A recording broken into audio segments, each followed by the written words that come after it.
You know, when you lose your cool, you also lose the argument. So just be composed, say your bit. The speaker has no dog in this fight. Just say what you want to say, finish, and we give space to somebody else.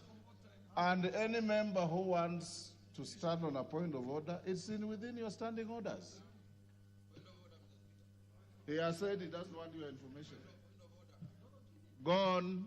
You know, Honorable Speaker, with all due respect, people have been making their contribution here since morning. Nobody has been shouting point of order. So, and it's my democratic position to oppose the motion. Order. Honorable Speaker. Go on. Honorable Speaker, I've been elected by the people of Kitui Central to come to this house 3 times. And nobody can assume that I cannot make my contribution. Honorable Speaker, I've been saying, on the matter of judicial officer. Wind up. The judicial officer has been accused of corruption-related matters, Honorable Speaker. And there is a court case, or as we are speaking. Are we running away from accountability as a country? When do we allow the courts to do their work up to the conclusion that as a house we want to make this as a ground for impeachment, Honorable Speaker? This is what we are saying. There is separation of power, Honorable Speaker, and we should respect that. Third thing, Honorable Speaker, the India of officers has been called by the DP. Just called. How many of us here since morning have been called by the President? How many of us here since morning have been called by the Deputy President, pleading with us to either support or oppose? Can you be impeached on that note? On a serious note, we need to be serious as a house. And that's why I'm saying, Honorable Speaker, from where we are seated as a house, you go for mob justice mentality, you lose it at the top there, you are trying to reduce the credibility of this house to the lowest level. I know we are already low. I wish we should not reduce it further than where we are, Honorable Speaker. Let's go for strong grounds for opposition of this motion. Is it a situation where a thief has been sent to court to catch another thief? This is a situation. Honorable Speaker, this country has much more serious issues than what we are discussing. Robert Mbai, Boy. Order, Robert Mbai. Give him 1 minute to finish. Yeah, Honorable Speaker. So I was saying, Honorable Speaker, Kenyans have said that Kitui Central in particular has said, kufa makanga, kufa ndereva, kufa mechanic, because Kenyans are more serious issues. And when they die, we want a new renewal of this country, Honorable Speaker. This idea of mob justice, we are not going to allow in this country. Kenyans have more serious things. I oppose, Honorable Speaker. Millie Odhiambo to speak to the public participation report.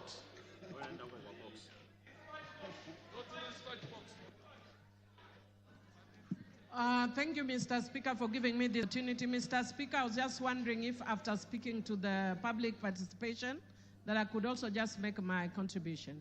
You have 15 minutes within which you have to speak to all those. Okay, thank you, Mr. Speaker. Mr. Speaker, I'll try. Mr. Speaker, earlier on in the morning, I had tabled before the House. I am, is it vertically challenged? You are loud enough. Go on. Thank you, Mr. Speaker. Mr. Speaker, I was indicating that earlier in the morning I had presented a report of a public participation on the proposed removal from office by impeachment of His Excellency Rigathi Gachagua, EGH, the Deputy President of the Republic of Kenya. Honorable Speaker, this is following the notice of a special motion by Honorable Mwengi Mutuse and in line with Article 1182 of the Constitution. Mr. Speaker, consequently, the House Business Committee approved a public participation program across all 290 constituencies, and I present on behalf of the House Business Committee. Mr. Speaker, I'll speak to the issue of the legal framework of public participation.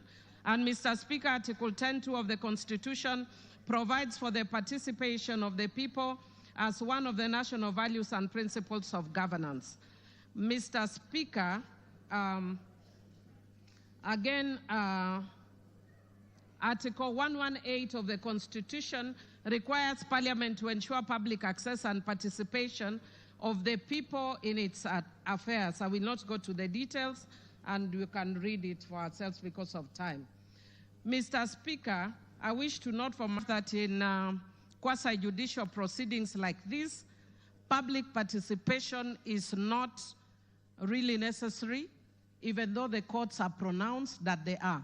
In my view, they are not actually necessary in a quasi-judicial processes like this, because Mr. Speaker is almost like saying that the judiciary needs public participation in making their decision. Having said that, Mr. Speaker, I also want to speak to the issue of timelines. And Mr. Speaker, Parliament has spoken very clearly on the issue of timelines, understanding Order 64.2. And in summary, Mr. Speaker, I would want to say, if you read the standing order, that there are very strict timelines for a process or a motion like this. And Mr. Speaker, in setting the period, the National Assembly was guided by the need to preserve the overarching constitutional principle of acting without unreasonable delay. The special motion for removal from office by impeachment of the Deputy President was therefore processed in accordance with the timeline sets out under Standing Order 64.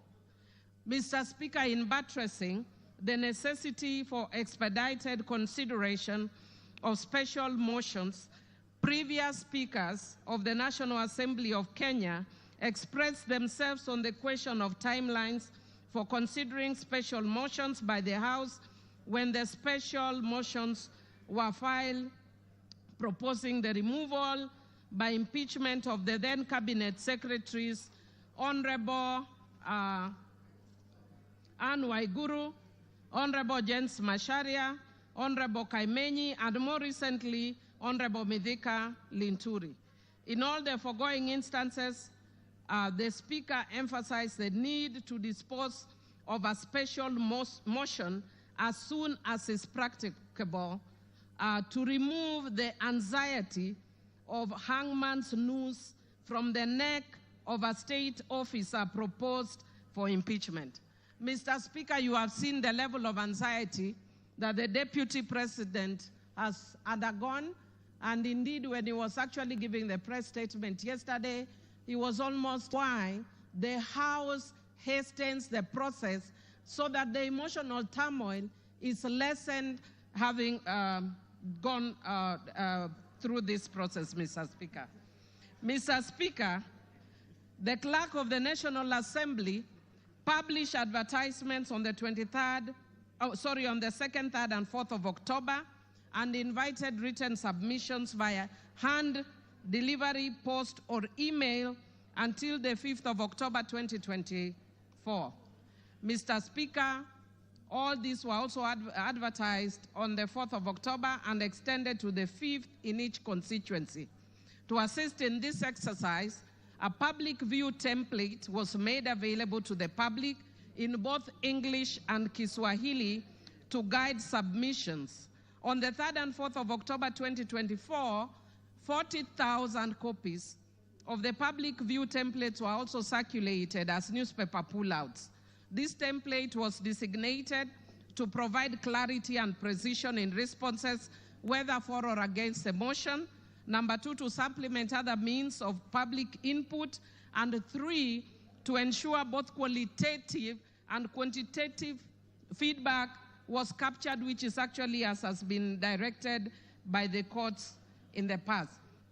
Mr. Speaker, I just want to indicate that many means were used, including radio, TVs, and other means to publicize this process, including Twitter, or formerly, currently X, or formerly Twitter, and Facebook pages.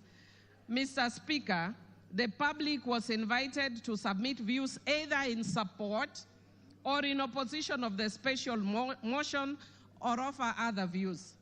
Mr. Speaker, I wish to laud Kenyans for their growing consciousness on their civic rights and duties.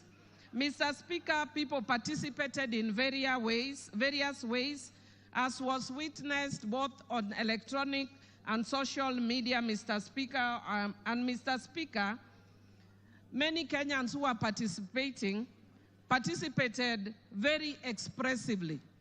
Mr. Speaker, I think many of us saw people expressing their views in many ways. By the nature of newsmaking, we saw the areas where the views were expressive but much less in the areas where the views were not that expressive. Mr. Speaker, if you look at the report, and I want to download the parliamentary team, they have even captured photos of members of the public giving their views in constituencies very peacefully. But Mr. Speaker, as I want to repeat, that by the very nature of news making, what we will see are the dramatic scenes. And those we saw, I don't think it is shame as such, it's their right and they can share. Mr. Speaker, I wish to indicate I wish to report that based on all that, over 200,000 responses were received, of which 65.1% supported the motion, while 33.81% opposed the motion, and 1.09% offered neutral or other alternative views. Mr. Speaker, some of the members in contributing have actually alluded to some of those alternative views. I've heard the speaker right before me talking about the issue that Kenya has very many pressing issues. Mr. Speaker, indeed it is true, Kenya has many pressing issues, and as a House, we are already seized of those issues and are indeed already dealing with some of those issues. One of those issues that the Parliament of Education, the education system, and we have called the CS for Education more than 2 times to deal with that issue. Again, on the health issue, we have also invited the CS for Health, amongst other officials. So indeed, the House can chew and walk at the same time. Mr. Speaker, when a motion is brought of this magnitude, Parliament, by its own standing orders, must stop everything else and give motion.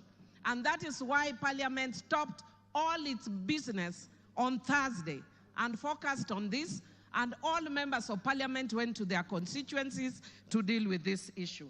Mr. Speaker, I wish to indicate that given that this is a very special public participation process, a first of its kind, Mr. Speaker, since the Constitution was promulgated, there were some challenges, but which did not affect the overall product of public participation. Mr. Speaker, some of those challenges were as follows. Mr. Speaker, there was political interference at public forums such as Bomas of Kenya and more. Mr. Speaker, there was violent disruptions in areas like Olkalau, Kipipiri, and Nyeri Town. Mr. Speaker,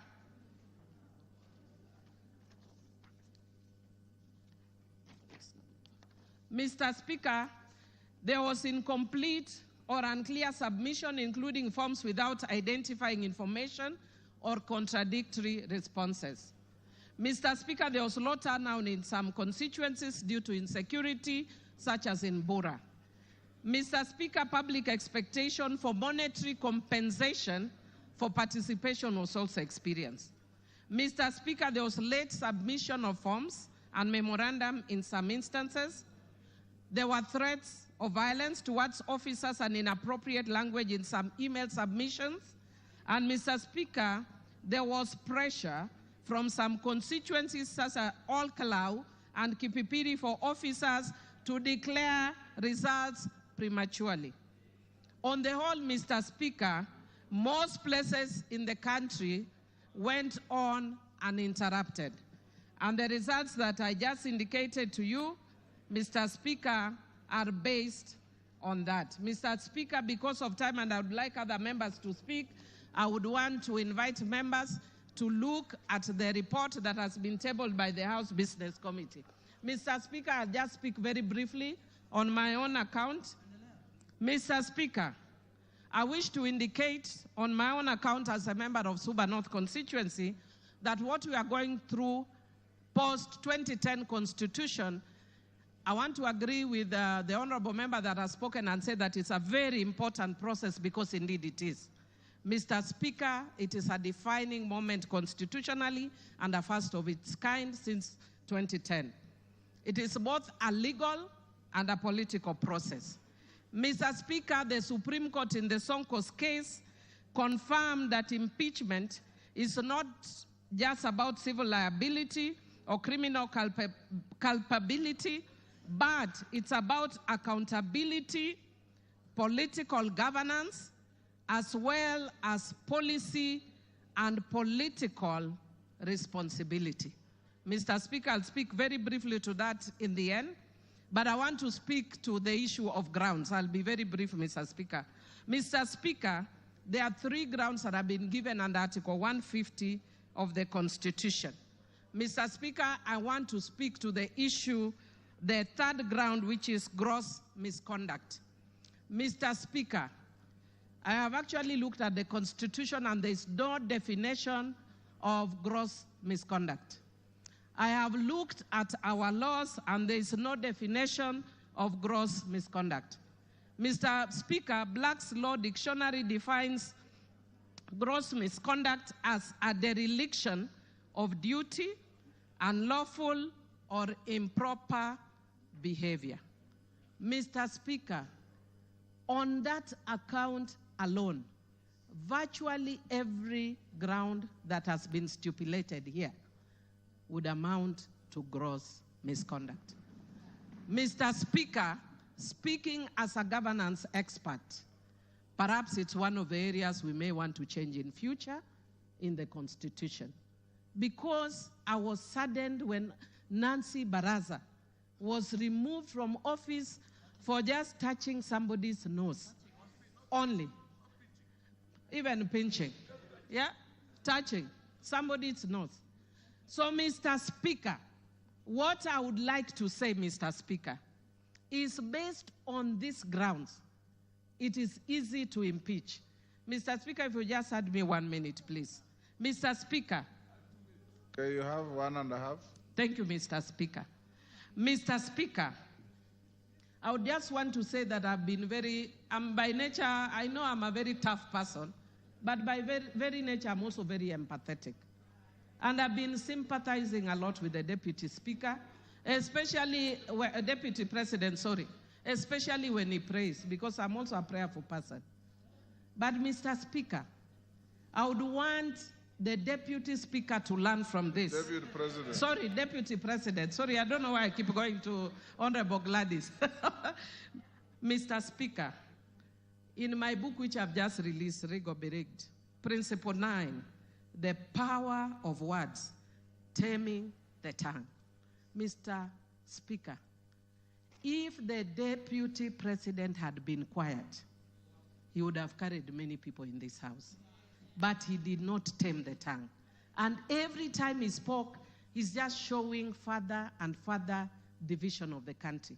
And I feel sad as a country that many people, even my friends, because I have many friends in Central Kenya, who are calling me, are not calling me from a governance perspective. They are telling me, please save us Mount Kenya. Mr. Speaker, when will we ever reach a point as a country when we look at governance issues and not ethnic parochial issues that have divided the country for a long time, Mr. Speaker? Mr. Speaker, I do empathize with the Deputy President, and I wish the hand he extended to the President, he had done it much earlier.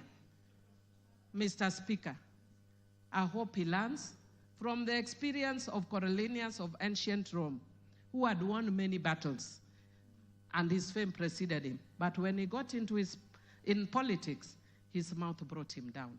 Mr. Speaker, I support. Gladys Sholay, not information. There's nobody on the floor. Speak. You wanted to speak. Okay, but just allow me to correct one issue that has been raised twice on the issue of Nancy Baraza.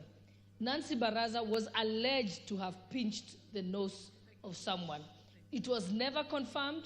The CCTV footage did not reveal it, and she was found with no guilt on that point. So as a woman leader, I want to correct that. Nancy Baraza served this country faithfully. So let us correct the Hansard. Thank you. Go on. Honorable Speaker, I can proceed. Thanks, Gladys. Go on. Yes, I am. Okay. Honorable Speaker, thank you very much. And again, before I proceed to support this motion, allow me to clarify just one issue. I have been accused by the Deputy President of bias, indicating that I cannot preside over these impeachment proceedings because I am biased. I want to confirm that when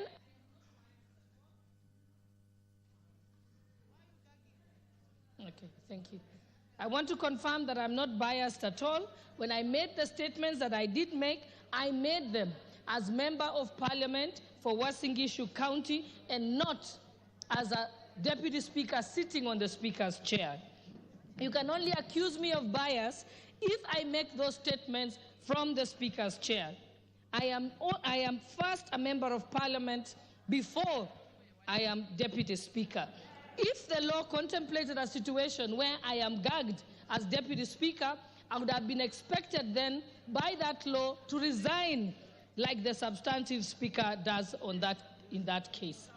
And therefore now I want to proceed to go on to support the motion, speaking as an ordinary member of Uasin Gishu County and not as Deputy Speaker.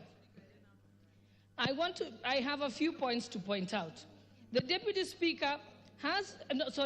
President has been engaged in various conducts that meet the threshold for impeachment. One, on numerous occasions, he has insisted that Kenya is a company of shares, and this is contrary to the Constitution, Article 10, and also our national values. I also want to bring attention of the House that he has contravened his oath of allegiance. When he took his oath of allegiance, he says, in full realization of the high calling, I assume as Deputy President of the Republic of Kenya, I swear and affirm that I will be faithful and bear true allegiance to the Republic of Kenya. The oath of allegiance does not mention Murima, it does not mention Mount Kenya. He bears allegiance to the Republic of Kenya, not to his wife and not to his sons. So he has gone against his oath of allegiance. I also want to go on to refer to the press conference that the Deputy President held in Mombasa on the 25th of June, 2024. In that particular press statement, he distanced himself from the Finance Bill 2024. As a member of cabinet, in his position as Deputy President, he is collectively responsible for all the decisions that are made in cabinet, and therefore, in distancing himself, he violated Article 153 of the Constitution. The Finance Bill, as we know, is the overarching legislative document that underpins the revenue-raising measures for the executive in order to achieve its programs. If the Deputy President did not agree with the decision of Cabinet on the Finance Bill, he ought to have held his peace and his tongue or resigned as a member of the Cabinet. There is no two ways about it. And furthermore, by the mere fact of holding a presser at a time when the country was in crisis, when the President has addressed the nation, he went on to have his own one-man show of a presser. That is the greatest definition of gross misconduct. It is pure insubordination. No one can do that. It is unthinkable for a principal assistant to contradict the principal. If you want to contradict the principal, you resign your position and go and contradict them from outside. Thirdly, the Deputy President also distanced himself from the activities of the Nairobi Rivers Commission and claims that the activities were undertaken contrary to the law. The work of the commission was again endorsed by Cabinet. The government followed laid down laws regarding eviction and resettlement of members of the public. The Deputy President knows that this has been a crisis in this country and in contravention of the laws by having people living by the riparian zone. And in this year, people had actually died. And in order to prevent further deaths in future, Cabinet in its wisdom decided to relocate the members of the public. And again, he again failed to take collective responsibility with cabinet, did not resign, but went on to countermand the decisions that had been made in cabinet. Furthermore, he has taken an oath of secrecy and therefore cannot publicly divulge what was decided in cabinet. Again, there he has contravened the law. 4, during the press conference in Mombasa on the 25th of June 2024, the Deputy President accused the Director General of NIS of providing faulty intelligence and firing some senior officers. As a state officer, and most importantly, as a member of the National Security Council, under Article 240, the members of the National Security Council, at Clause 2B, the Deputy President is a member. He not discuss intelligence briefs that come to his knowledge during the proceedings of the National Security Council. Again, with that, he has gone against the Official Secrets Act and his oath of secrecy. And even if he had any reservations, he has opportunity as a member of the National Security Council to raise it at the Security Council proceedings and even to raise it to the President in person, but not to come as if he's an ordinary citizen who is in the opposition and then speak about it in public. That is wrong. In fact, it is juvenile. It reveals him as a person who is unhinged and cannot control their tongue. 5, during the rally in Githurai, Nairobi, which was presided over by the Deputy President, with some members of Parliament present, he was involved in leading chants that said, Ruto must go. Ruto is a one-term president. He never denounced those statements. What that amounts to is that he is guilty of treason and other allied offenses. That is the Penal Code, Section 40. And I will read it out, just that there is no doubt. It says that any person owing allegiance to the Republic of Kenya or else of Kenya, if they compass, imagine, invent, devise any deeds with the intention of the death, the maiming, the wounding, the imprisonment, or restraint of the president is guilty of treason. So Rigathi Gachagua is guilty of treason.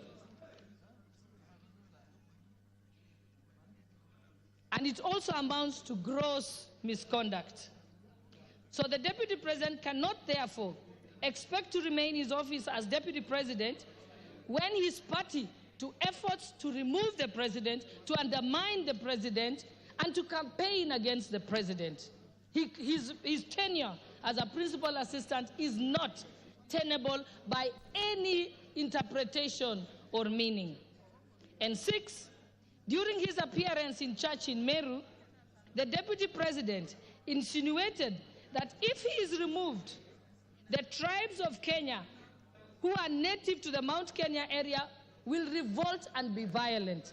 Again, that is treason and other allied offenses.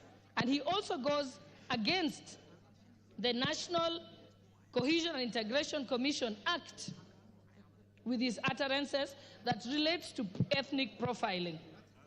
And even as late as yesterday, if I had any doubt in my mind that Rigathi Gachagua must be impeached and removed from office as Deputy President of the Republic of Kenya, he made it very, very clear yesterday.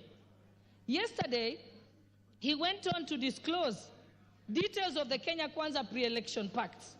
This is contrary to non-disclosure agreements that were signed by parties. And without any due regard to these non-disclosure clauses, and without seeking consensus from other principals who are party to those pacts, he went on to sing like a parrot on national television. That is unbecoming behavior of a person who holds an office as high as that of the Deputy President of the Republic of Kenya. And lastly, I want to point out that all the violations that I have set out in support of this motion were brought upon and the evidence said by the Deputy President himself. This is not from anywhere. It's from his own very utterances.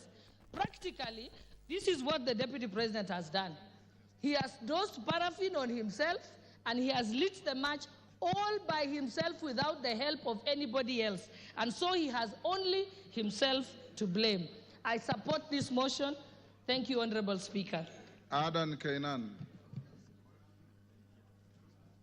Thank you, Mr. Speaker. Mr. Speaker, from the onset, allow me to thank the Honorable Mutuse for being courageous, for being focused, and I'm sure in the annal of the history of this country, Mr. Speaker, and the history of the 13th Parliament, Mr. Mutuse, you will be appreciated. Mr. Speaker, having said that, I've also gone through this impeachment clauses, Mr. Speaker. The 11 clauses, Mr. Speaker, are cogent, are rich in evidence, Mr. Speaker, and clearly demonstrate the actions, the omissions, the commissions of the Deputy President. Mr. Speaker, I've had an opportunity to reflect, because there's one thing that the DP has been using, that is a truthful man. I went back to the ironic definition, how a truthful man is supposed to be described in the Bible, in the Quran, in the civil society, Mr. Speaker. And in those definitions, Mr. Speaker, I have missed an iota of resemblance on anything that I can associate with those actions and the activities of the Deputy President, Mr. Speaker. Mr. Speaker, these clauses, we are a member of Parliament. We as members of Parliament, Mr. Speaker, our work is to protect the Constitution. Our work is to oversight, and our work is to do one of these things that have been demanded today by this impeachment, Mr. Speaker. Mr. Speaker, in all these clauses, the common denominator is the DP has abused his office through corruption, through tender-preneuring, through disparaging and disobeying his boss, through undermining devolution, and Mr. Speaker, equally also by being a threat to our sovereignty. Mr. Speaker, this country is a collection of many nation states. The Kikuyu nation, the Somali nation, the Luya nation, and this is what we are proud of, Mr. Speaker, and this is what constitutes the sovereign Republic of Kenya, Mr. Speaker. Mr. Speaker, the other day, and I want to repeat this, and you will excuse me for saying this country has a very rich history. In 1982, one gallant son from northern Kenya called Gerald Mahmoud saved the Kenyans from militarism, and I think we all appreciate it. He's still alive. Mr. Speaker, in 2007, another general by the name General Muhammad Ali saved the Kenyans from the effects of the socio-political turmoil of 2007. And Mr. Speaker, the post-election violence. In 2024, another son from that region, Nurdin, has also saved this country from the effects and activities of Rigji and his cohorts, Mr. Speaker. Mr. Speaker, that doesn't take away the contributions of many other Kenyans. Mr. Speaker, in all this, what I have gathered, and we have been in Parliament together, we are doing a favor for Rigji. We are doing a favor for the executive, members of the executive.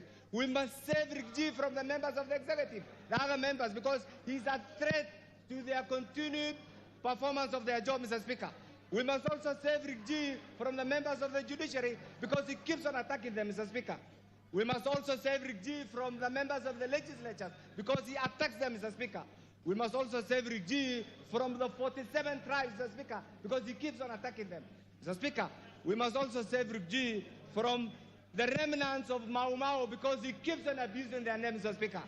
We must save Rigji, Mr. Speaker, because he abuses our ladies, Mr. Speaker. Mr. Speaker, we must also save Rigji from the people of Mount Kenya because he abuses their names and he wants to have them collide with other Kenyans, Mr. Speaker. Mr. Speaker, isolate them, Mr. Speaker. And finally, on that aspect, we must save himself because last night, when I watched that teleprompter-driven press conference, Mr. Speaker, one thing that came to my mind is he was incriminating himself, Mr. Speaker. Mr. Speaker, in all this, we have a president who has applied all his gingerly approach in managing the affairs of this nation, Mr. Speaker. And Mr. Speaker, what is coming to mind is we have a DP who in every statement that he utters abuses, uses the Constitution wrongly, threatens, and demeans everybody. And it's because of this, Mr. Speaker, that we as a parliament, we must go in history and support this impeachment, Mr. Speaker. Mr. Speaker, finally, you have ruled on this. And I don't want my colleagues here actually to be threatened. What you are doing is right. It is within your legislative right, Mr. Speaker, for those of us who have elected to support this by appending our signatures should also be available to vote today in our numbers to impeach Rigji, and by doing that, we'll be saving Kenya. I support, Mr. Speaker. John Makali.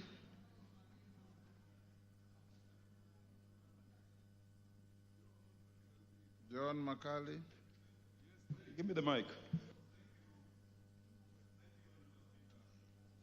For the opportunity you've granted me to also weigh in on this motion. Honorable Speaker, we are facing a constitutional moment where our constitution is being tested. At the outset, let me state that I have nothing as against the Deputy President or where he comes from. But Honorable Speaker, the Deputy President is not an ordinary person. The Deputy President is actually the second in command in our nation. Before he assumes office, Article 74 of the Constitution requires him to take an oath of office. And Honorable Speaker, I've looked at the oath of office of the Deputy President. It requires him to be faithful to the Republic, to give counsel and advice to the President without fear or favor. Equally, the Deputy President is a ranking state officer, and Article 74 of the Constitution requires, Article 75 of the Constitution requires that in the conduct of a state officer, he needs to bring honor and dignity to the office he holds.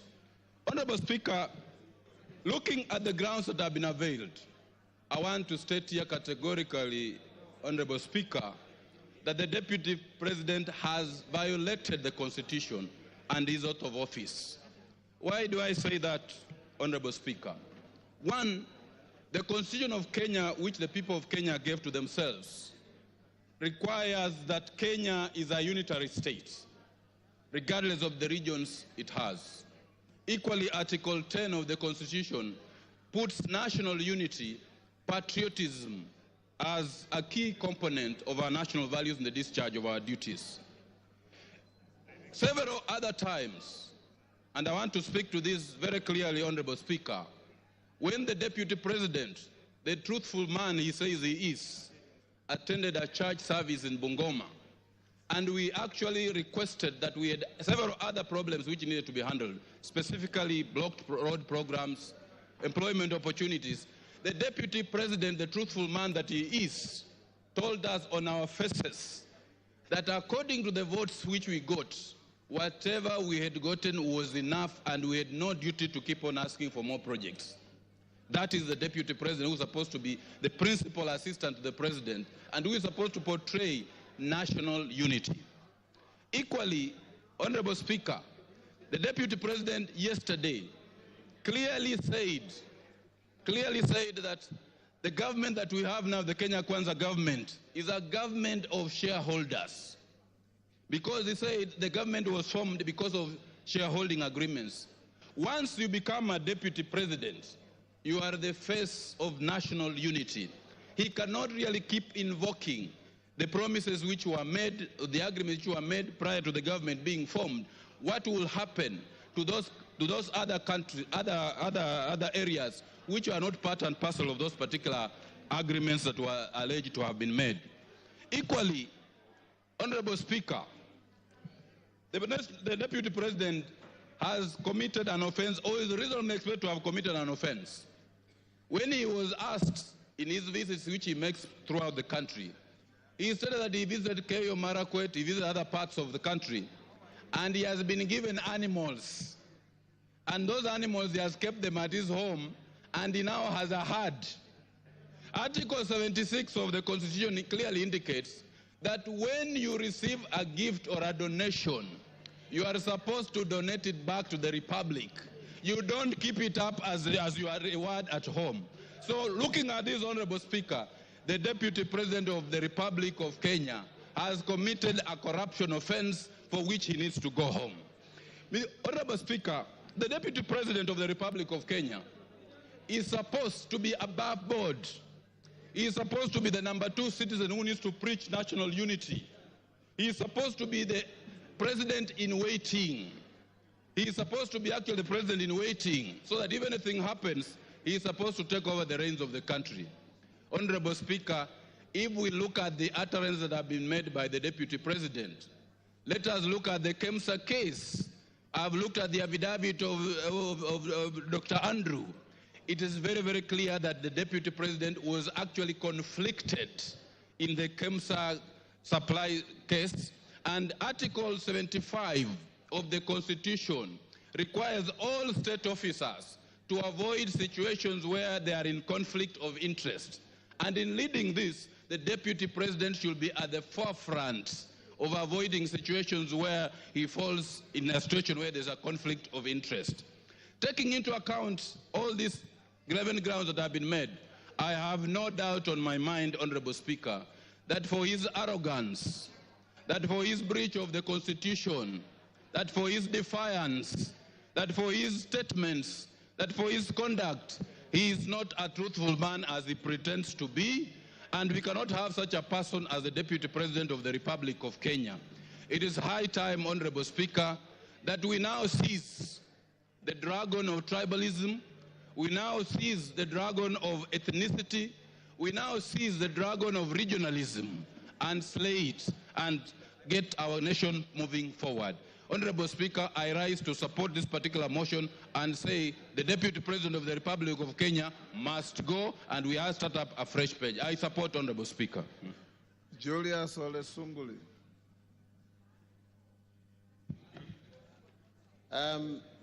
Mr. Speaker, I come from an older period, being a member of KANU, and having served in the KANU government. And I find some things rather difficult to understand. Because, Mr. Speaker, this position of Deputy President is a new one. It came in 2010.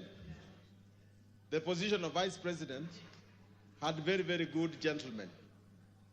I still recall the way the office was occupied by the Honorable, unfortunately late, George Saitoti, Kijana wa Malwa, and indeed, the fine gentleman that we have in politics now, Honorable Kalonzo Musyoka.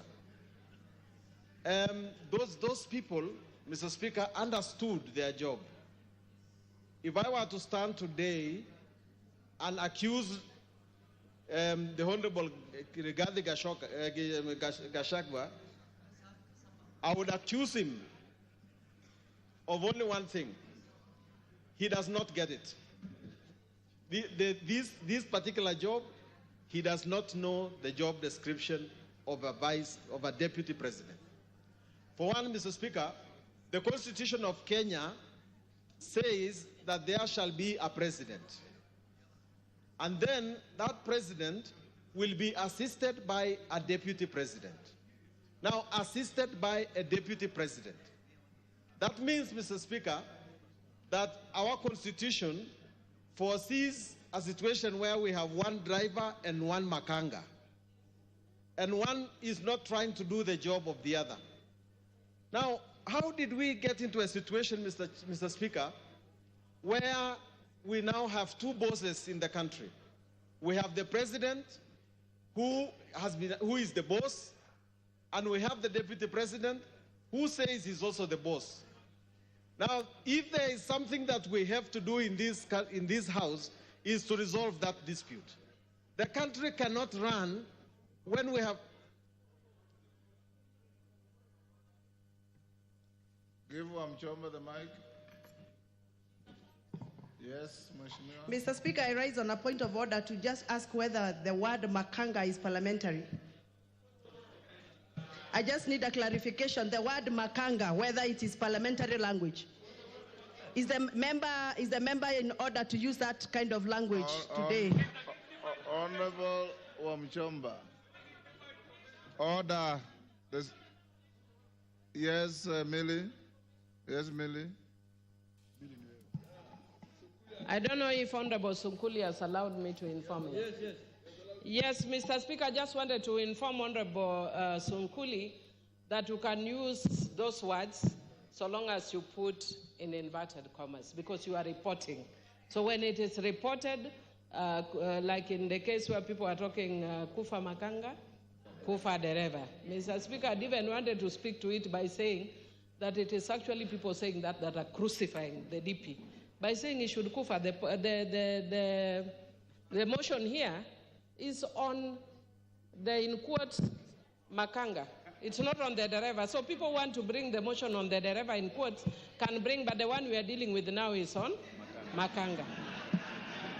But for Honorable Wamchomba, language is dynamic. It's living. It grows. That's why you now find Kiswahili words in the Oxford English Dictionary. And by ordinary usage, every single Kenyan knows what makanga means. And Sunguli was not mixing languages. He spoke in the manner like he was quoting. I will definitely need another extra time. But Mr. Speaker, so our constitution foresees a situation where the president and the deputy president operate in harmony. Now, Mr. Speaker, if your principal job is to assist the president, and your marriage with the president is now irretrievably broken down, the only purpose of this house is to say that there is actually no more marriage, and that the deputy president can no longer perform his duties as a deputy president.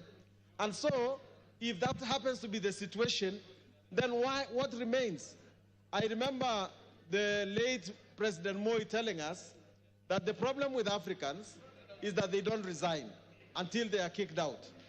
In this particular situation, because the marriage is irretrievably broken down, it ought to be the case that the deputy president ought to say, as a gentleman, that this thing is not working, I'm going to leave it. He has said that this is like a company. And in a company, people exist in order to have a common good. And the mixture of strategy and vision and deep understanding of their core business is what will bring fruits to this job. Mr. Speaker, I believe myself that there are two mistakes that have been made here that need to be looked into by this House. One is that the Deputy President ought to believe in the Republic of Kenya. Because if I look at the number of times, if I Google the number of times the Deputy President has pronounced the word Mount Kenya, and the number of times he has pronounced the name Kenya, the number of times he has said Mount Kenya are more than the times he has said Kenya. A person who takes the oath to be the Deputy President of Kenya must be a person who pronounces the words Kenya more than the one person who pronounces the words of his region. Patriotism. And secondly, the person must actually believe in his boss and must... Give him 1 minute. Mr. Speaker, if your core business is to work for your boss, you must believe in him. If you don't believe in him, what are you doing with him? The second thing is that you must believe in Kenya. If you don't believe in Kenya, that you believe that your responsibility is to look after the shares of your side of Kenya, then what are you doing with the rest of the country? Mr. Speaker, I want to finish by urging that next time we appoint a deputy president, next time the president appoints a deputy president, let him understand that that is a serious business. You must appoint a person who will actually understand that he's going to be a president if something bad happens. Don't do it just because he brings votes. Let us be serious about this responsibility, because that is where we are going wrong. Someone is saying that he qualifies just because he brought in the votes, not because he can actually appeal to the rest of the Kenyans and can be trusted by the rest of Kenyans. I therefore, Mr. Speaker, vote to impeach. Osoro. Thank you very much, Honorable Speaker. Honorable Speaker, from the onset, I want to state that I support this motion entirely without putting or proposing to put a comma or full stop on any ground that has been placed here, Honorable Speaker. Honorable Speaker, I want to remind the honorable members that Clinton was almost impeached, or the impeachment attempt against Clinton in 1998 was out of the Monica Lewinsky.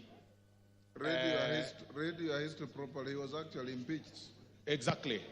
Monica Lewinsky matter. Of course, it was overturned later by the courts and other issues, but I'm saying it was out of that scandal, the very small scandal of the sexual scandal in White House. Honorable Speaker, I want first to start by proposing this question, Honorable Speaker, to honorable members.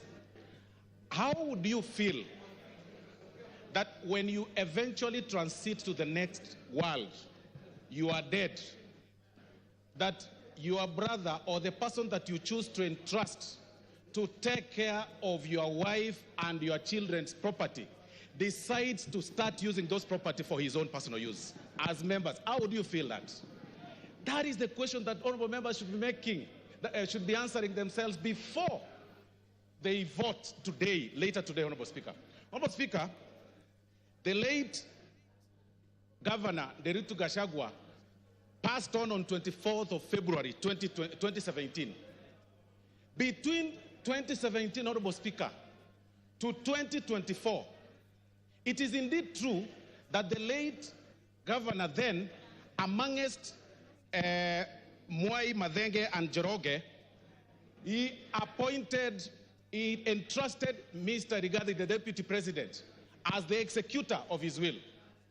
But, Honorable Speaker, between 2017 and 2024, the property that, and this is, Honorable Speaker, is in the documents that Mwengi Mutusa has shared, Honorable Mwengi Mutusa has shared with us and tabled in this House, that between 2017 and 2024, he's been able to alter or tamper with those companies, make himself directors in some of those companies, transfer some of those properties to himself, disinherit some of the beneficiaries, the kids of the late, and put them to himself. And then one particular case, Honorable Speaker, is the Olive Garden Realtors, Honorable Speaker, that was actually altered on 2nd of March 2022, using the position of power to his own advantage, Honorable Speaker. How can you explain that? He'll then tell you, Honorable Speaker, that, I bought, it's willing buyer, willing seller. Really? Does it mean that all your money that you've acquired, which is also questionable, the only property that you could identify is the property that is under the care or is supposed to help the family and the widows of your late brother? How wicked can we be? Then you come in full glare of camera and tell the members of the public that please let my brother rest in peace. I decided to hold this property in trust for them, when the brother, the kids, the widows, and the daughters and sons of the late are languishing in poverty and complaining and crying. It is total shame. You cannot use your position for that. Honorable Speaker, these are practical examples, and I'm telling honorable members to acquit themselves and go through ground 7, Honorable Speaker. It is actually on page 16 to 30. This is nothing but gross violation of the law, Honorable Speaker, taking advantage of their own power, Honorable Speaker. Honorable Speaker, and even to prove that, you will realize that those companies, by the time the companies were some of them were being registered, the new ones, and the time the transfer of these properties were taking place, Honorable Speaker, the whole thing is actually contemporaneous. You need not to be a rocket scientist to know that clearly this is fraud and this is this was taking advantage of the late. I want to remind the Honorable Deputy President of the good book in the book of Proverbs chapter 15, verse 25, that the Lord will tear, that's what the Bible says, that the Lord will tear down the house of the proud, but he will establish the boundary of the widow. That is why we are here today. If there is no other reason that has brought us here, Honorable Speaker, it is to protect the family that is being disinherited of their property under coercion, blackmail, and threats. If there is no other reason, Honorable Speaker. And that is why, Honorable Speaker, even it's actually biblical again. In the good book, Honorable Speaker, of the book of Exodus 22:22, that do not take advantage of the widow. Do not take advantage of the fatherless. If you do, and they cry to me, I will certainly hear their cry. And my anger will be aroused, and I will kill you with the sword. Today, we are using the sword, today here, to protect, and it is biblical, it is religious. Today, we are using the sword to impeach you, just to protect the children that are suffering, that you threatened, that you blackmailed, that you told that if you dare speak or utter a word, I am the Deputy President of Kenya, elected by 7.2 million people. I will finish you. Finish who? We will finish you today in this floor of the House. Honorable Speaker, I mean, there is nothing more for me, Honorable Speaker, on this matter. There is nothing more than cabinalism. I mean, really, like you are left under the care of the properties of your brother. Then you take them to your advantage. Your immediate brother. Then on TV you tell us that, you know, in the will, my brother gave me, and then he gave my wife, then he gave my sons. What about his children? What about his widows? What about his sons? What about, how proudly can you say that you are only enjoying the property of your brother? For that reason alone, Honorable Speaker, we say Gachagua must go. If there is no other reason, today, Gachagua must go. Honorable Speaker, I relate this case with the case of, I relate this matter, Honorable Speaker, with the Spelunchian explorers case, Honorable Speaker, where the members... Yes, Kipchumba. Timothy Kipchumba. I rise pursuant to Standing Order number 91 on the issue of statement of facts. Honorable Speaker, is it in order for the Honorable Soro to claim that the Honorable Rigathi Gachagua disinherited the wife of the late brother? Honorable Speaker, can he table the facts before this House that he disinherited? Honorable Kipchumba. Order, Osoro. Honorable Kipchumba. Those are the facts that the move of the motion placed on the table. It appears you probably were not in the House then. Finish up, Osoro. Honorable Speaker, I'll refer the Honorable Member to pages 16 to 30 of this very motion that was tabled in this House, Honorable Speaker. And these are facts. And I've also said that, Honorable Speaker, on this particular matter, the threshold is on the 2/3 balance of probability. We are looking at this matter on how the facts relate or place themselves on the table from the transfer of the properties and also the registration of the companies. I mean, it is clear, the facts are contemporaneous. Nobody, unless you don't need to be a rocket scientist to identify this whole thing, Honorable Speaker. And that is why, Honorable Speaker, for this reason, for this very reason, Honorable Speaker, I want to say that I support the impeachment. Please, let's make it early, even if it is 6. Go. We will be the last for the morning. Mr. Speaker, just confirm to me that I can see that there is 1 minute to the hour. Thank you very much.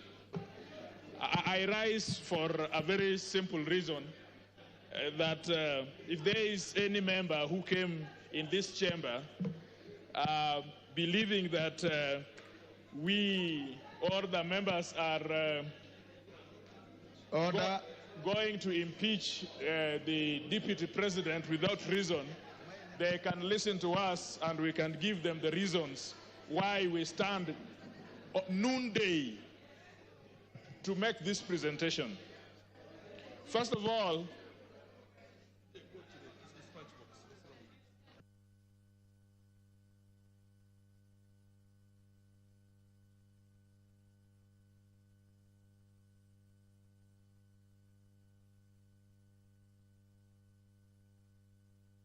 Member for Machakos County, what is the problem?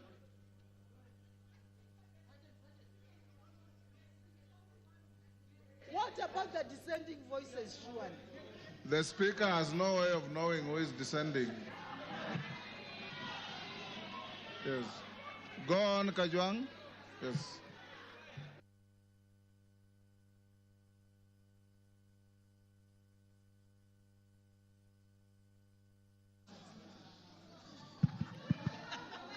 Yes, Ngusia, what is the problem? Mr. Speaker, TJ Kajwang, 1 minute. I have come to make a very small presentation as the member of Ruaraka. First of all, having seen that the motion has been signed by 291 members, this House, single constituencies are 290. If 291 have signed and will vote, Gachagua must go. Number two, we have not come here to vilify anybody. We have come here with facts, we have come here with evidence, and we have come here with the law. I want to be in a country where my son and my daughter, if he qualifies and if he's eligible, will get employment, will do business, will walk proud and tall, not because he comes from Waondo village in Nyanza, but because she or he is eligible. This politics of everybody must come from Mount Kenya. Mount Kenya. Usiguze mlima. Usiguze milima.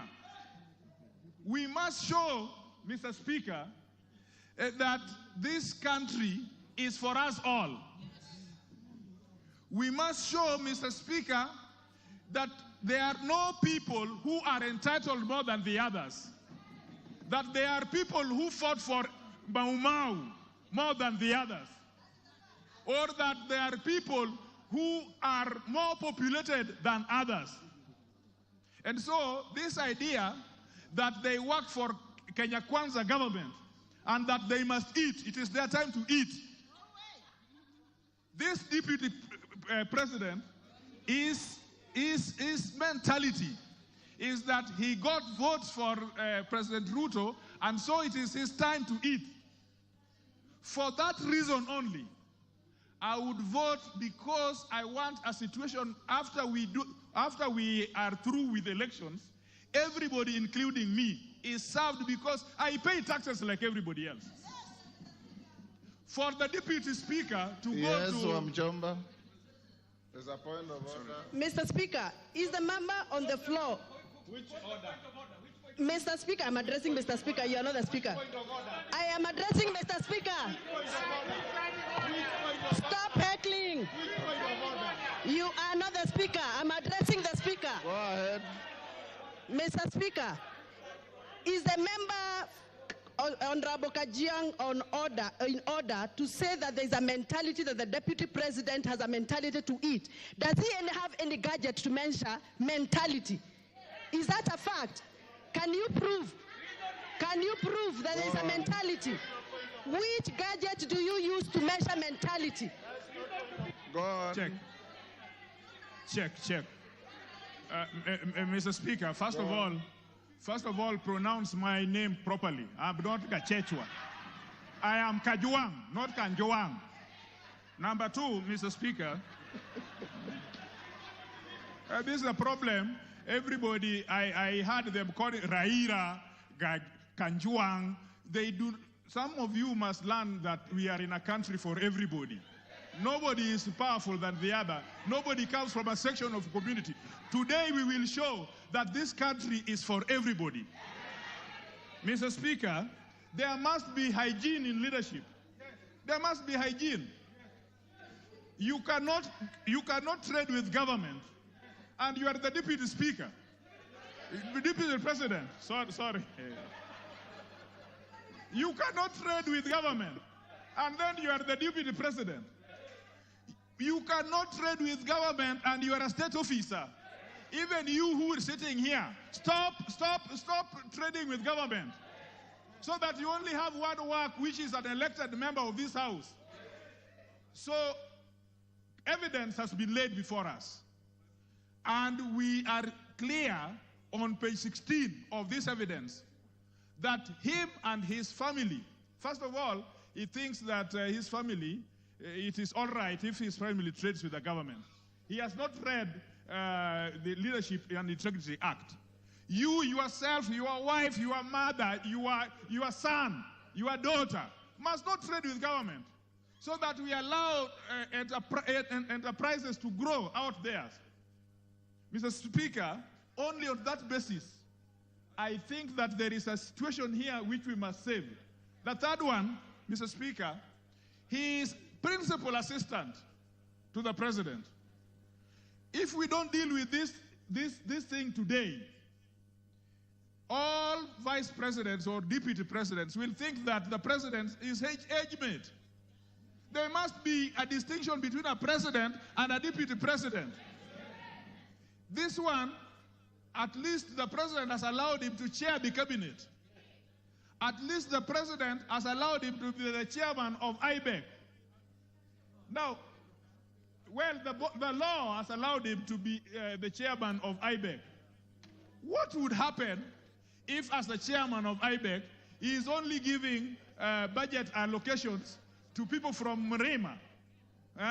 What would happen if he is the chairman of IBEC only giving budget allocations to people of his family? Mr. Speaker, the last thing I want to say, this presidency as it is so dysfunctional that even if we left it today, there would be a problem in presidency in such a manner that would undermine national integrity and national security. I don't need the information. I just have 1 minute to go. Thank you. Finish up. Yes, Finish up. Yes, Mr. Chairman. Mr. Speaker, we are not going to impeach him because of what that speaker had talked about, that we are lynching or that it's a mob. We have carefully considered, and the law is that we are not talking about civil liability or culpability. We are talking about accountability. We are talking about political governance and political responsibility. And so all those things that he has said out there, he must take responsibility for. And we are politicians. We are not a court of law. He will be tried in Senate. Ours is just to initiate this process. And the Senate will ask very pertinent question. He is saying that all these things he got from his brother and so on. They will investigate and find out, did he pay tax for them? When he filed his report and said that he's worth so much, did he say that he also got something from his brother?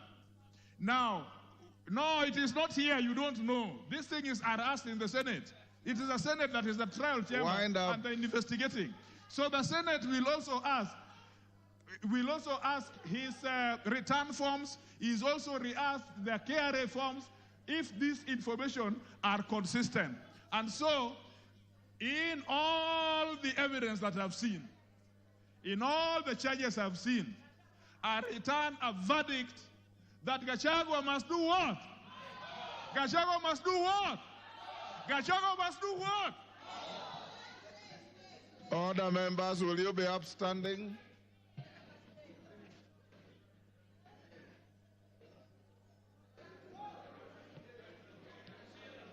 Order, honorable members. It is now 1:09, and the House stands adjourned until 2:30 this afternoon.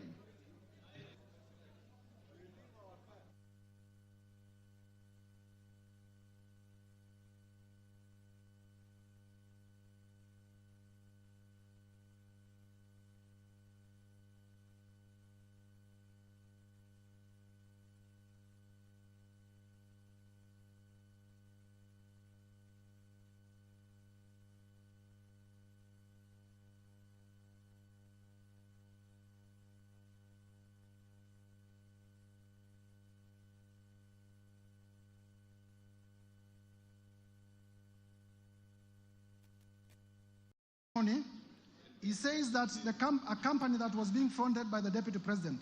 If you allow me just to get because this is important.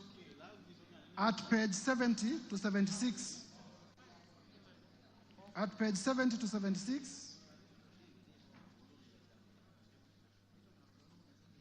of my band of documents, Dr. Andrew Mulwa avers that His Excellency Rigathi Gachagua called me from his mobile phone. The number is provided. On my mobile phone number, the number is provided, and pressured me to surrender to his proxy, the original bid bond submitted by Sobika Impex for the above tender. He told me that he would send a proxy to collect the original bid bond.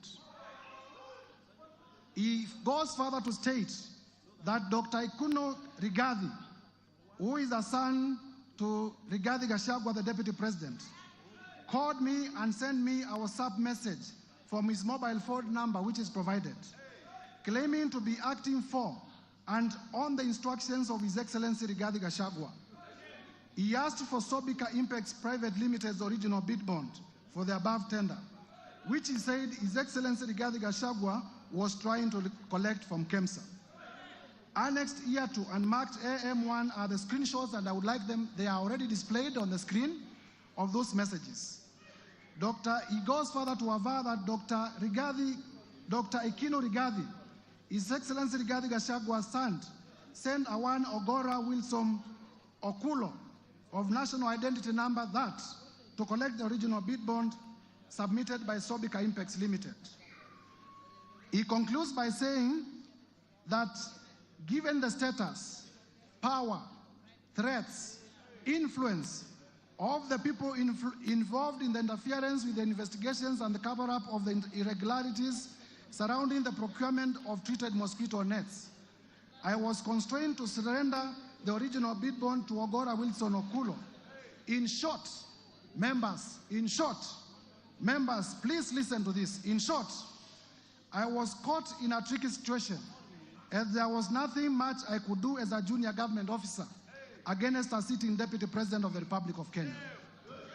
Mr. Speaker, this allegation was admitted by none other than the Deputy President yesterday live on his interview or live on television.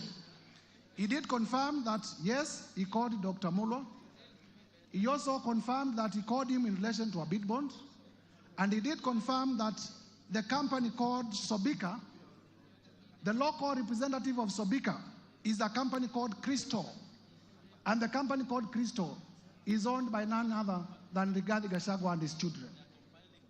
And therefore, there was a direct conflict of interest that the Deputy President, that the local representative of Sobika, which is an international company registered in India, is a company owned by the Deputy President. And the Deputy President is making a call regarding a tender to a junior government officer. I wonder how many other calls he has made. But I do not need to belabor this point, because none other than the Deputy President himself did admit on live television yesterday that he did make the call. It was in relation to the bid bond, and therefore I urge members to adopt the evidence of Dr. Andrew Mulwa as the truthful and factual evidence, exhibiting that His Excellency Rigathi Gachagua did interfere with the tendering process and also did interfere with the investigation into the same.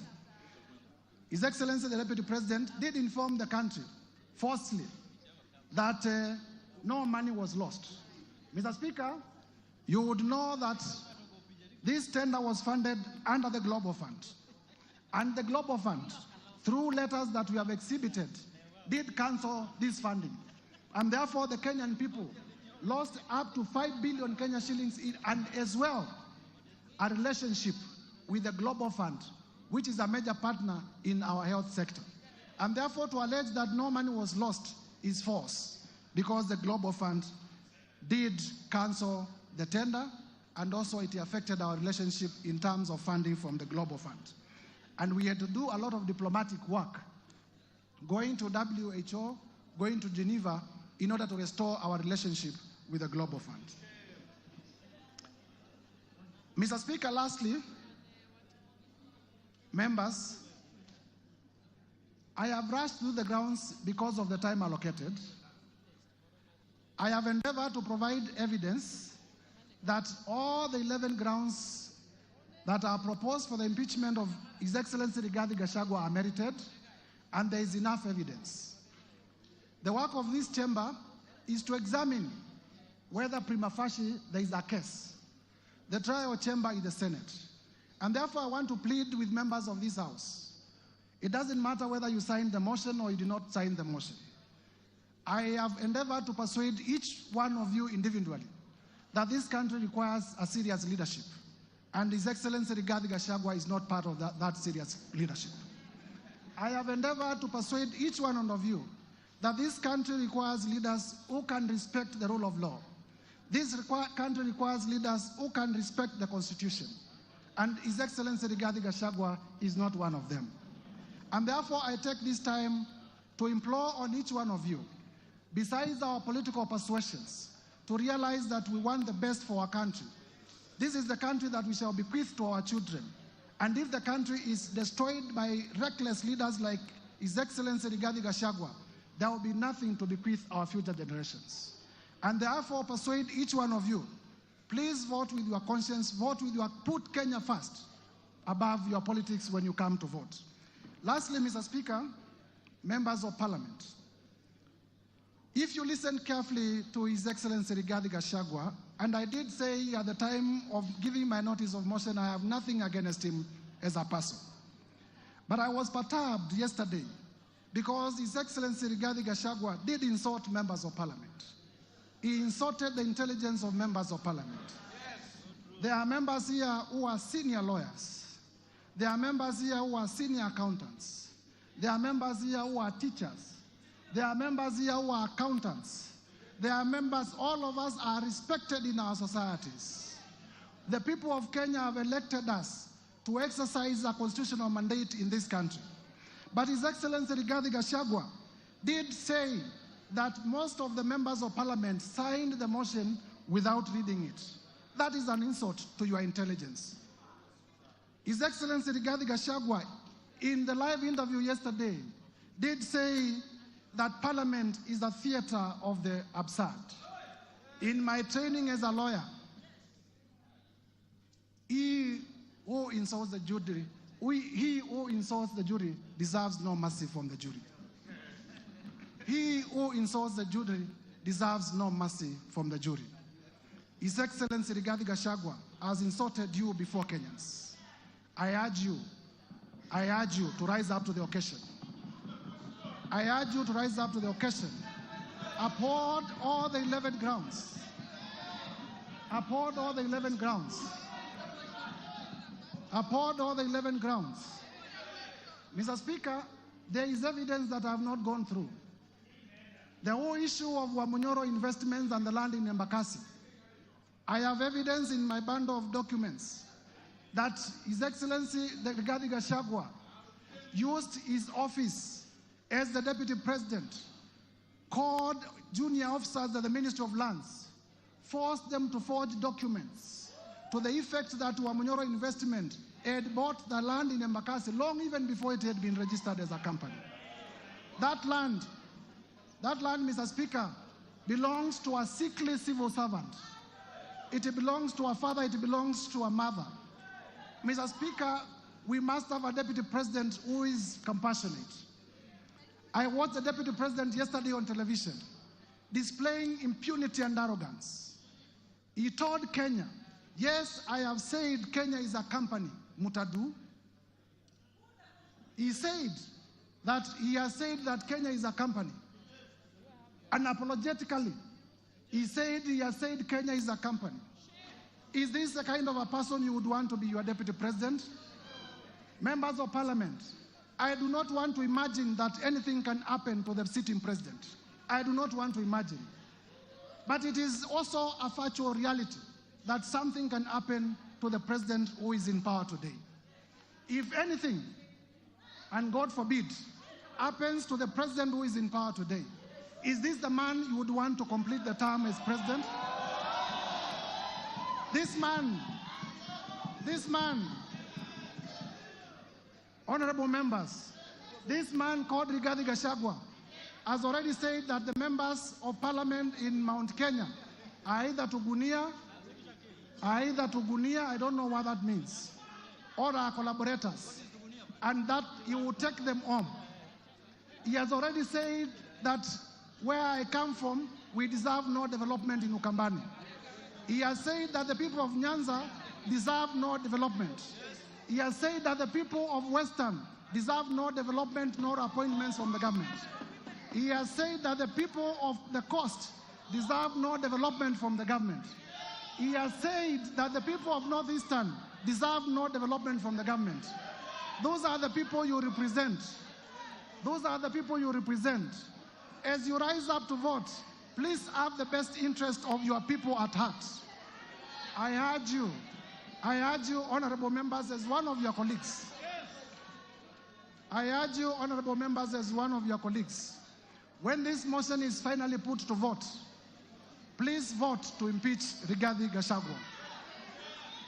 Please vote to impeach Rigathi Gachagua on all the grounds.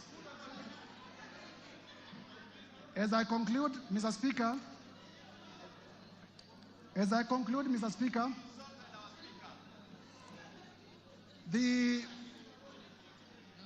I am confident that colleague members of parliament will approve this motion.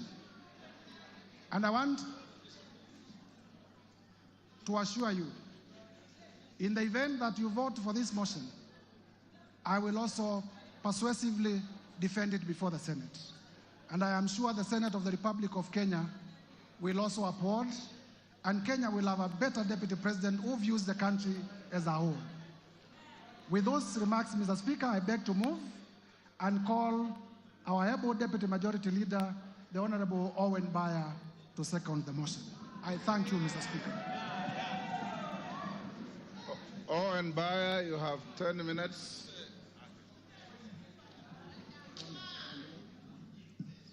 It's okay. Owen Baya, you may proceed. Okay. Thank you very much, Honorable Speaker. Honorable Speaker, I rise to second the special motion for the removal from office by impeachment of His Excellency Rigathi Gachagua, the Deputy President of the Republic of Kenya. Honorable Speaker, in opening, I would like to thank the Honorable Mutuse for the courage and valor in tabling and moving this motion. Honorable Speaker, in his address yesterday, the Deputy President called Parliament and this National Assembly a theater of the absurd, a house of ridicule, a house which processes trash. That's what he said about this Parliament. Honorable Speaker, just like the Deputy President, I'm a student of literature, having been taught by the late Wasamba Were and the late Professor Imbuga. In the definition, Honorable Speaker, of the theater of absurd, a theater of absurd is without plot, is directionless, is laced with stupidity, lacks thoughts, lacks coherence of ideas. It is irrational and logical. If you have read the book by Samuel Beckett, you will know that in that book called Waiting for Godot, that he actually said, this parliament is as good as that literature. Honorable Speaker, I sit in this parliament and many of you do that. Members, are we a theater of absurd? Members, are we directionless? Members, are we stupid? That's what the Deputy President characterized this parliament, that we are stupid, we are directionless, and we are people who are very useless to this country. Honorable Speaker, a person of the stature of a Deputy President who can say such things about this chamber does not deserve to continue to become the Deputy President of the Republic. Honorable Speaker, what is the theater of absurd, Honorable Speaker, is when the Deputy President demands that for the 8 million votes, from Mount Kenya, he should be paid 2,000 shillings, translating to 16 billion shillings, so that he can bring peace to this country. Honorable Speaker, that is the theater of absurd. That is the theater of absurd, Honorable Speaker. Honorable Speaker, the Honorable Rigathi Gachagua has committed impeachable offenses as provided in Article 151 and 2. He has grossly violated the Constitution and has committed crimes under national and international law, as has been ably demonstrated by the mover of the motion. Honorable Speaker, looking at the evidence provided by the mover of the motion, Honorable Speaker, that is enough to impeach the Deputy President, and he must stand impeached by the end of the day today. Honorable Speaker, Article 131E of the Constitution says the President is a symbol of national unity. Read together with Article 147(1), that the Deputy President is the principal assistant of the President and shall deputize the President in the execution of the functions of the presidency. Honorable Speaker, for this to happen, there must be harmony at the top, in spite of how they were elected to office. His shareholding utterances, and we saw the utterances on the TV here, as demonstrated by the mover, on the shareholding. This ensures that there's no harmony at the presidency. But what the Deputy President wants to do is to balkanize this country. Balkanize the country where, like in George Orwell's Animal Farm, there are other people who are more equal than others. And as a parliament, we must refuse to buy into the theory of the Deputy President, Honorable Speaker. Honorable Speaker,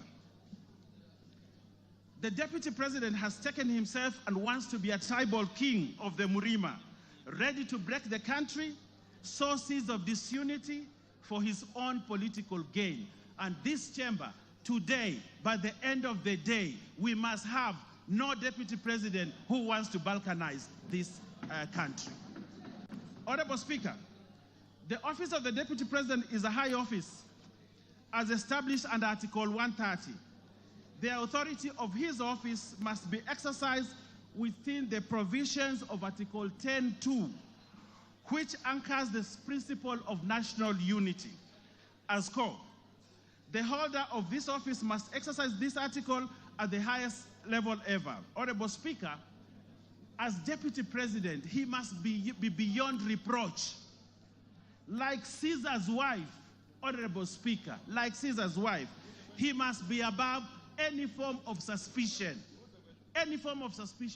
beyond reproach.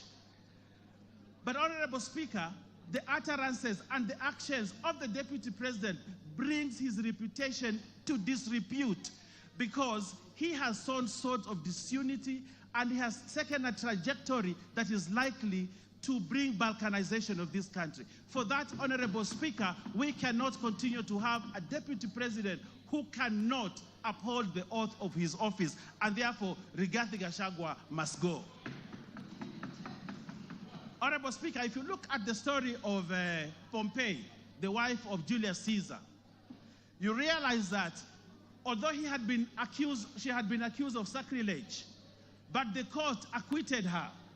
But Julius Caesar actually divorced Pompey, not because of what she had been accused of, but because there was suspicion that he could have done something like that. And on that, only on that, Honorable Speaker, as a chamber, as a parliament, we have the authority and right to say, this guy has brought himself to disrepute, he has gone below, and he has portrayed himself as a man who cannot be trusted with the position of a Deputy President of the Republic of Kenya. And therefore, Rigathi Gachagua must go. Honorable Speaker, Article 131(2), C and D gives the President and his deputy the responsibility to promote and ensure the unity of the nation and promote respect for the diversity of the people and communities. Honorable Speaker, the Deputy President has presided over the politics of exclusion and has championed the rise and resource allocation to only one region of this country. Has the Deputy President exhibited the values of national unity and diversity? No, Honorable Speaker, he has not. He does not embrace that value, a key value of the Constitution, and therefore this Deputy President must remain impeached because for him the vocabulary of diversity and unity does not exist in his vocabulary. On that premise, Honorable Speaker, the Deputy President, Geoffrey Rigathi Gachagua, must go by end of today. Honorable Speaker, Article 4, 5, and 6 of the Constitution, read together with the third paragraph of the Constitution of Kenya, reinforces the fact that Kenya is one united, indivisible state. In the same breath, Honorable Speaker, the Constitution establishes the structures of counties as units of sharing resources. However, the Deputy President has established an unlawful and constitutional structure of the country as a structure of sharing national resources, where we have now a new structure of shareholders and non-shareholders. Honorable Speaker, that is sacrilege. We cannot establish another structure of resource allocation apart from the one provided in the Constitution. But now we have a new structure where those who are shareholders in the country get more resources and those that are not shareholders don't get resources. For that new structure that he's trying to establish in this country, the Deputy President, Rigathi Gachagua, must go. Honorable Speaker, there was a time in this country, Honorable Speaker, if you allow me to say this, and I will ask you to add me a few minutes more to say this, that there was a time in this country when the Deputy Chief Justice, the Honorable Nancy Baraza, was bundled out of office because of impropriety, because of an issue that Kenyans thought was not proper. Nancy Baraza, just pinching the nose of someone. And she was bundled out of office, the high office of the Deputy Chief Justice of this country. That's what happened, Honorable Speaker. Just pinching a nose. And she was bundled out of office. But here we have a Deputy President who has committed sacrilege, trying to balkanize this country. A Deputy President who has called people names. A Deputy President who has called a member of Parliament a prostitute. A Deputy President who has amassed wealth that cannot be accounted for. For that, Honorable Speaker, just like Nancy Baraza was bundled out of office, the Deputy President must also be bundled out of office because of that impropriety. Honorable Speaker, we saw the mover has ably demonstrated to us how he took on a judge. But Honorable Speaker, it is not just a judge, it is a female judge. Honorable Speaker, probably he attacked this judge because she was a woman, a lady judge. Where is the place of women judges or women in this country if we have a Deputy President who has no respect for other female or lady leaders in this country? Honorable Speaker, for the abuse on a woman judge, a lady judge, the Deputy President must go. Honorable Speaker, I know my time is running out, but I want to say this in closing. Honorable Speaker, I want to say this. When you ever face an impeachment motion, Honorable Speaker, you'd rather have a rich dead brother who you can shield yourself with. We saw what the Deputy President tried to do yesterday. But I want to tell him that Kenyans are clever and they read through what he wanted to do yesterday. And they will not buy it. It does not sell. It won't be bought. We know who he is. We know.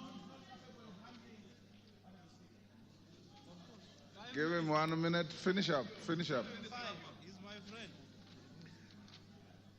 Yes, Honorable Speaker. We know what he tried to do yesterday, but we can't buy it, Honorable Speaker, and therefore, Rigathi Gachagua must stand impeached at the end of the day. Honorable Speaker, we are in this boat together. We have one character in this boat called Kenya who is trying to rock it from within. He's trying to break this country. In that event, Honorable Speaker, we have a duty, if we're in that boat, to remove this one person from this boat and toss him into the high seas so that everybody is safe. And that is the duty that we must do today. And I want to convince even those that still have doubts of whether this guy should continue. I want to convince them we are safer as Kenya without Rigathi Gachagua as deputy president of this country. We are safer as a country. The northeastern region is safer. The coast is safer. The Nyanza is safer. And all parts of Kenya are safer. Honorable Speaker, and Kenya is safer without Rigathi Gachagua as deputy president. Mr. Speaker, we do not want Rigathi Gachagua to resign. We want this house, which he has called the House Theatre of Absurd, Honorable Speaker, to impeach him so that he knows that he needs to respect institutions also. Lack of respect of institutions, Honorable Speaker, is sacrilegious for the person of the stature of a deputy president. For that, Honorable Speaker, for not respecting this parliament and the Senate must impeach one Geoffrey Rigathi Gachagua tonight, and we send him home so that he knows his place in this country. For those many remarks, I second, Honorable Speaker, and ask other members to support this question. I thank you, Honorable Speaker. Order, honorable members on their feet, take your seats. Members on their feet, take your seats. Order, members on their feet. Ruth Odinga, take your seat. Order, honorable members, take your seats.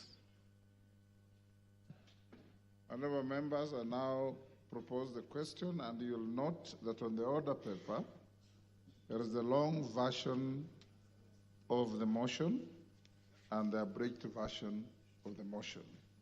So those of you who want to look for details of the longer version, it is there. I now propose the question, which is that pursuant the provisions of Article 145 and 151B and 2 of the Constitution and Standing Order 64 and 65, this House resolves to remove from office by impeachment His Excellency Honorable Rigathi Gachagua, EGH, the Deputy President of the Republic of Kenya, on the following grounds. 1. Gross violation of Articles 10(2)(a), B, and C, 27(4), 73(1)(a), 2 and B, 75(1)(c), 129(2) of the Constitution and Articles 147(1) as read together with Article 131(2)(c) and D of the Constitution. 2. Gross violation of Articles 174(1) and 152(1) of the Constitution by undermining the President and the Cabinet and the effective discharge of the national government's executive mandate. 3. Gross violation of Article 6(2), 10(2)(a), 174, 1861, 189(1), and the fourth schedule to the Constitution by undermining devolution. 4. Gross violation of Article 161 of the Constitution on the institutional and decisional independence of judges. 5. Gross violation of Article 3(1) and 148(5)(a) of the Constitution on the fidelity to the oath of office and allegiance. 6. Serious reasons to believe that His Excellency the Deputy President has committed crimes under Sections 13(1)(a) and 62 of the National Cohesion and Integration Act. 7. Serious reasons to believe that His Excellency the Deputy